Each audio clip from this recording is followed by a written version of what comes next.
अस्सलाम वालेकुम नाजरीन, मैं हूं नीलम नवाब। आप देख रहे हैं PK न्यूज़। नाजरीन, सबसे पहले खबर शामिल करेंगे।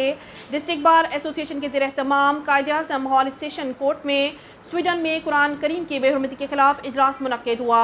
मज़ीद तफसीलात सरदार ताहिर महमूद की इस रिपोर्ट में, जिसकी सदारत सदर बार परवेज़ आबिद हरल, सेक्रेटरी बार हाफिज़ वज़ीर अली मलिक ने की। इजलास में डिस्ट्रिक्ट एंड सेशन जज सज्जाद हुसैन संदर, सीनियर सिविल जज Aysham Binat Sadiq, member Punjab bar council Zaheer Ahmed Cheema, member Punjab bar council Chaudhry Irfan Saeed, judicial officer और दीगर वकला ने शिरकत की। मुकर्ररीन ने खिताब करते हुए कहा कि स्वीडन में कुरान करीम की बेहुरमती की पूरा आलमी इस्लाम मजम्मत कर रहा है, जो काफ़ी नहीं। ऐसे वाक़यात की रोकथाम के लिए मरबूत इक़दाम उठाने की ज़रूरत है। उन्होंने कहा कि इस्लामोफोबिया के खिलाफ 57 इस्लामी ममालिक को मिलकर भरपूर किरदार अदा करके आलमी सतह पर उसके खिलाफ मजबूत आवाज़ उठानी होगी।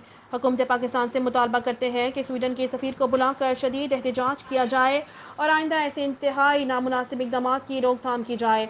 मुसलमानों के कल्बों पर वार करने वालों के खिलाफ जब तक उम्मत मुसलमा की तरफ से सख्त पैगाम नहीं दिया जाएगा, इस तरह के वाक़यात रोनमा होते रहेंगे। उन्होंने कहा कि किसी मज़हब के मुक़द्दसात की तौहीन करना आज़ादी इज़हार राय नहीं, बल्कि ये दुनिया के अमन को ख़राब करने और आलमी अमन को तबाह करने के मुतरादिफ है। आलमी दुनिया को इस्लामोफोबिया के हवाले से अपने इक़दाम उठाने चाहिए।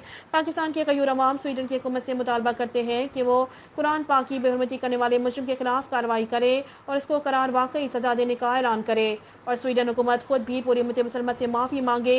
इस तरह के वाक़यात की रोकथाम ना की गई तो पूरी दुनिया का अमन न सिर्फ तबाह बर्बाद होगा, बल्कि आलमी जंग लगने के खतरात में भी इजाफा हो सकता है। उम्मत मुसलमान पुरअमन तरीके से एहतजाज करती रहेगी, लेकिन कब तक? इजलास के बाद वकला नत सेशन कोर्ट से जिला कचहरी तक एहतजाजी रैली भी निकाली गई।